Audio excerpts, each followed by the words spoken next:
In today's video, we're going to be covering what is a business-to-business or a B2B marketing strategy. And I just want to let you in on a little hint. Acquiring the customer is just the start. Let's take a look.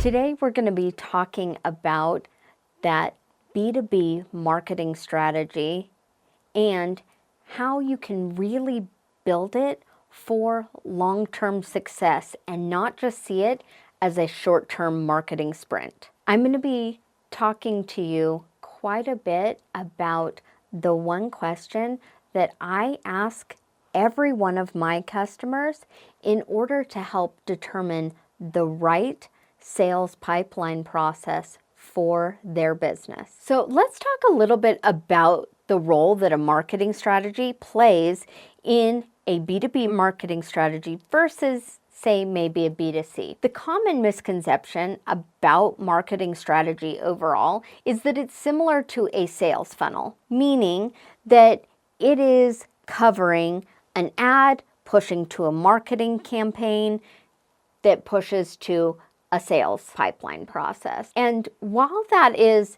a part of it, overall, what we want to look at is what is a marketing strategy in relation to the totality of your customer journey. So it's important to remember that your customer journey is going to cover everything from advertising to marketing to sales to fulfillment to those internal processes. And the marketing strategy, to give you a better definition of it, is a long-term plan for achieving business goals by understanding your customers' needs and creating a sustainable and competitive advantage. Again, this is something where we don't want it to just be a quick sales funnel. It's not the first 5 days.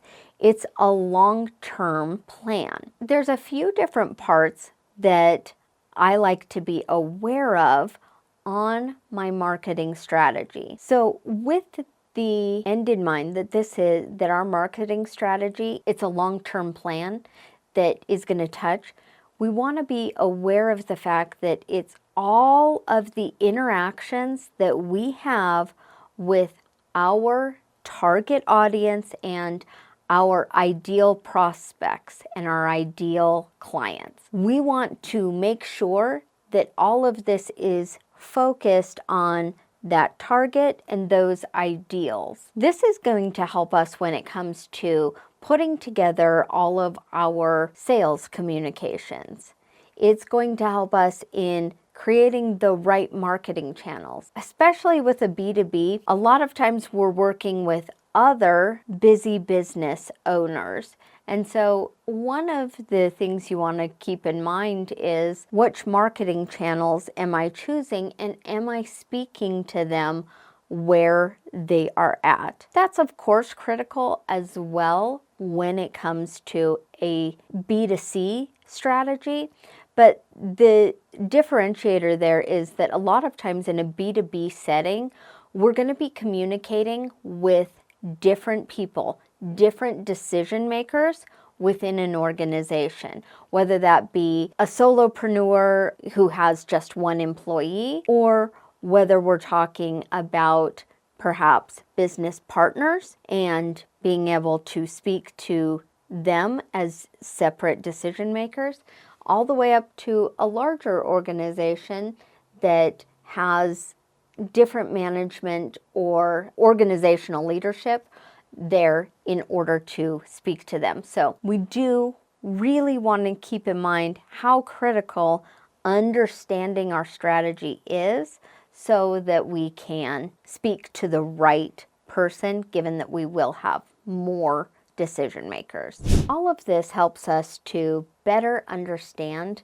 that when it comes to our customer journey, we know that it goes beyond and into fulfillment. But the other critical part is that when we're going from fulfillment, so a business has purchased your service or your product, is how do we need to speak with them so that they can become a repeat client, so that we can continue to work with them over and over and over? That's one of the critical parts of a B2B marketing strategy, is it's taking somebody from initial purchase into how do we maintain them as a long-term client. Some of the big areas that I see is now they're going to face a new set of challenges. Once we have solved these initial problems here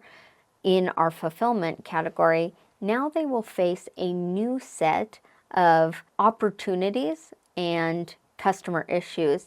And now, how do we speak to them? What marketing channels and sales processes and products do we have that can help them? So I like to think of not necessarily a sales funnel that is going down, but rather I like to think of a large spiral staircase that is always working its way up. And I really see this with my B2B clients, is the more that we can keep their customers on an ascension path to growth and success, the stronger our brand and the opportunities to do business become. If you want to take a deeper dive into building out a customer journey, and specifically within the B2B space, then I want you to check out this video here where we talk about creating a B2B customer journey.